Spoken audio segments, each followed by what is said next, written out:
നമസ്കാരം, എൻ്റെ പേര് നിതിൻ എഫ് എന്നാണ്. ഞാൻ UCT ഹോസ്പിറ്റലിലെ കൺസൾട്ടൻറ്റ് സൈക്കോളജിസ്റ്റാണ്.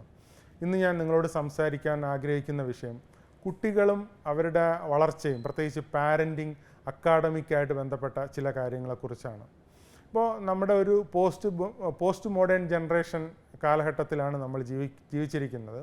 അപ്പോൾ പല കപ്പിൾസിനും പാരൻറ്റിങ്ങിനെക്കുറിച്ച് അല്ലെങ്കിൽ കുട്ടികൾ വളർത്തേണ്ട രീതികളെക്കുറിച്ച് വ്യക്തമായ ധാരണ ഇല്ല എന്നുള്ളത് വസ്തുതയാണ്. പ്രത്യേകിച്ച് ന്യൂക്ലിയർ ഫാമിലി സിസ്റ്റമൊക്കെ വന്നതിന് ശേഷം ന്യൂക്ലിയർ ഫാമിലി സിസ്റ്റത്തിന് അതിൻ്റേതായ അഡ്വാൻറ്റേജ് ഉണ്ട് എന്നുള്ളത് വസ്തുതയാണ്. പക്ഷേ നമ്മുടെ പല കാര്യങ്ങളിലും എക്സ്പീരിയൻസ് ലഭിക്കുന്നില്ല എന്നുള്ളത് ഒരു വസ്തുതയും കൂടെയാണ്. പക്ഷേ ആ ഒരു സന്ദർഭത്തിൽ നമ്മുടെ പാരൻറ്റിങ് കുറേ കൂടെ മെച്ചപ്പെട്ടാൽ മാത്രമാണ് നമ്മുടെ സൊസൈറ്റി കുറേ കൂടെ ബെറ്ററായിട്ട് ഫങ്ഷനിങ് ആവുന്ന രീതിയിൽ നാളെ നമ്മുടെ കുട്ടികളൊക്കെ വളർന്നു വരികയുള്ളൂ എന്നുള്ളതൊരു വസ്തുതയാണ്. അപ്പോൾ ലൈഫിൽ ഏറ്റവും കൂടുതൽ നമ്മൾ മനസ്സിലാക്കിയിരിക്കേണ്ടുന്ന ഒരു വളരെ പ്രധാനപ്പെട്ട ഒരു കാര്യം എന്ന് വെച്ചാൽ കുട്ടികൾക്ക് നമ്മൾ പ്രൊവൈഡ് ചെയ്യുന്ന കാര്യങ്ങളാണ്, അല്ലെങ്കിൽ അവരുടെ ലിവിങ് സ്റ്റാൻഡേർഡും കണ്ടീഷൻസൊക്കെയാണ്.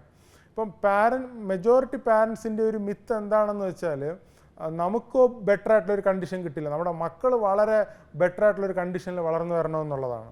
അങ്ങനെ ആഗ്രഹിക്കുന്നത് കൊണ്ട് തെറ്റൊന്നുമില്ല. പക്ഷെ നമ്മളെപ്പോഴും മനസ്സിലാക്കിയിരിക്കേണ്ടുന്ന ഒരു യാഥാർത്ഥ്യം എന്തെന്ന് വെച്ചാൽ മനുഷ്യരുടെ ഒരു ബിഹേവിയർ നമ്മൾ ഹിസ്റ്റോറിക്കലി അനലൈസ് ചെയ്ത് നോക്കിക്കഴിഞ്ഞാൽ എത്രത്തോളം ടഫായിട്ടുള്ള സിറ്റുവേഷൻസിലൂടെ കുട്ടികൾ അല്ലെങ്കിൽ മനുഷ്യർ കടന്നു പോവുമോ അവർ കുറേ കൂടെ ബെറ്ററായിട്ടുള്ളൊരു സൊസൈറ്റി ഉണ്ടാക്കുന്നതായിട്ടാണ് കാണുന്നത്, അല്ലെങ്കിൽ ബെറ്ററായിട്ടുള്ളൊരു ടൈം അവർ ക്രിയേറ്റ് ചെയ്യുന്നതായിട്ടാണ് കാണുന്നത്.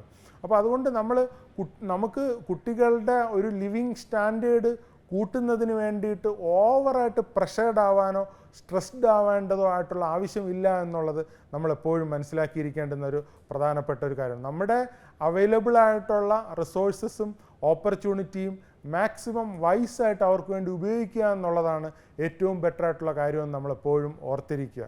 അതോടൊപ്പം തന്നെ കുട്ടികളുടെ ഒരു എബിലിറ്റിയെക്കുറിച്ച് നമുക്കൊരു അറിവുണ്ടായിരിക്കുക. ഇപ്പോൾ നമ്മുടെ അയൽവക്കത്തെ ആൾക്കാരെ നോക്കിയിട്ട്, അല്ലെങ്കിൽ നമുക്ക് ചുറ്റുമുള്ള മറ്റ് ഫ്രണ്ട്സിനെ നോക്കിയിട്ട്, അല്ലെങ്കിൽ സോഷ്യൽ മീഡിയയിൽ നമ്മുടെ കാണുന്ന സ്റ്റാറ്റസുകൾ നോക്കിയിട്ട് നമുക്ക് ചുറ്റുമുള്ള ആൾക്കാരുമായിട്ട് കോമ്പീറ്റ് ചെയ്യാനുള്ള ഒരു മാധ്യമമായിട്ട് നമ്മുടെ കുട്ടികളെ കാണരുത്.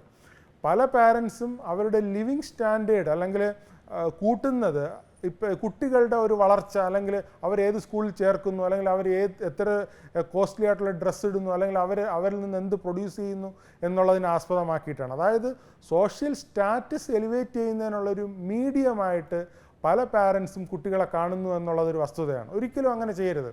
ഓരോ കുട്ടികൾക്കും അവർക്ക് ഈ ലോകത്ത് ചെയ്യേണ്ടതായിട്ടുള്ള പർപ്പസും അവർക്ക് ഫുൾഫിൽ ചെയ്യേണ്ടതായിട്ടുള്ള മീനിങ്ങും കാര്യങ്ങളൊക്കെ ഉണ്ട്.